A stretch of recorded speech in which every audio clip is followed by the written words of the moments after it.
U.S. President Donald Trump extended a tariff truce with China by another 90 days.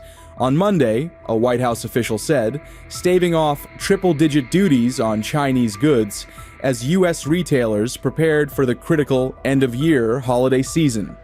Trump signed an executive order delaying the start of higher tariffs until mid-November, shortly after giving reporters a non-committal answer when asked at a news conference if he planned to keep the lower tariff rates in place. On Sunday, Trump demanded China quadruple its purchases of U.S. soybeans, but it remained unclear whether Beijing had agreed. The tariff truce between Beijing and Washington had been due to expire on Tuesday at 0001 ET, 0401 GMT. The timing of the extension until early November buys crucial time for the seasonal autumn surge of imports for the Christmas season, including electronics, apparel, and toys at lower tariff rates. The new order prevents U.S. tariffs on Chinese goods from shooting up to 145%, while Chinese tariffs on U.S. goods were set to hit 125%, rates that would have resulted in a virtual trade embargo between the two countries. It locks in place, at least for now, a 30% tariff on Chinese imports, with Chinese duties on U.S. imports at 10%. We'll see what happens, Trump told a news conference earlier on Monday, highlighting what he called his good relationship with Chinese President Xi Jinping. It's positive news, combined with some of the de-escalatory steps both the United States and China have taken.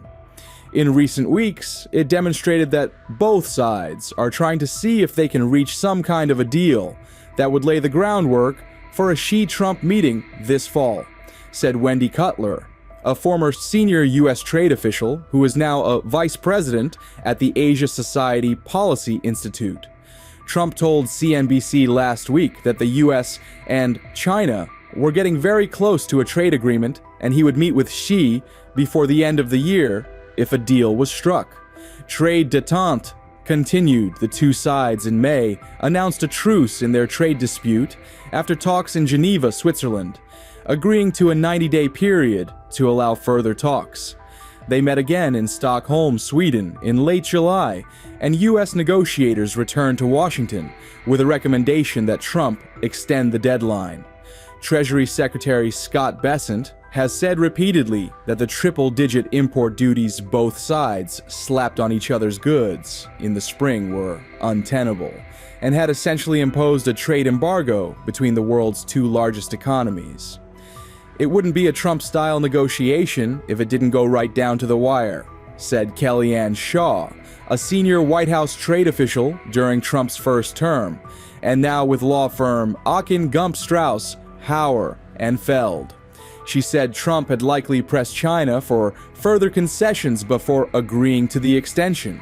Trump pushed for additional concessions on Sunday, urging China to quadruple its soybean purchases, although analysts questioned the feasibility of any such deal.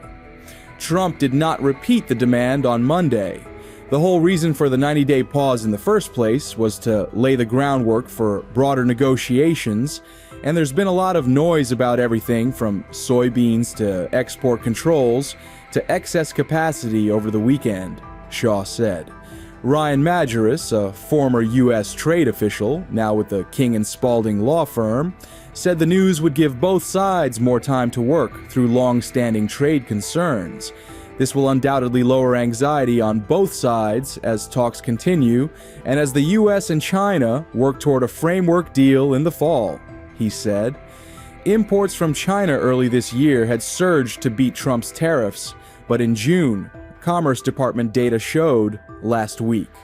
The U.S. trade deficit with China tumbled by roughly a third in June to $9.5 billion, its narrowest since February 2004. Over 5 consecutive months of declines, the U.S. trade gap with China has narrowed by $22.2 billion, a 70% reduction from a year earlier. No formal announcement was immediately released.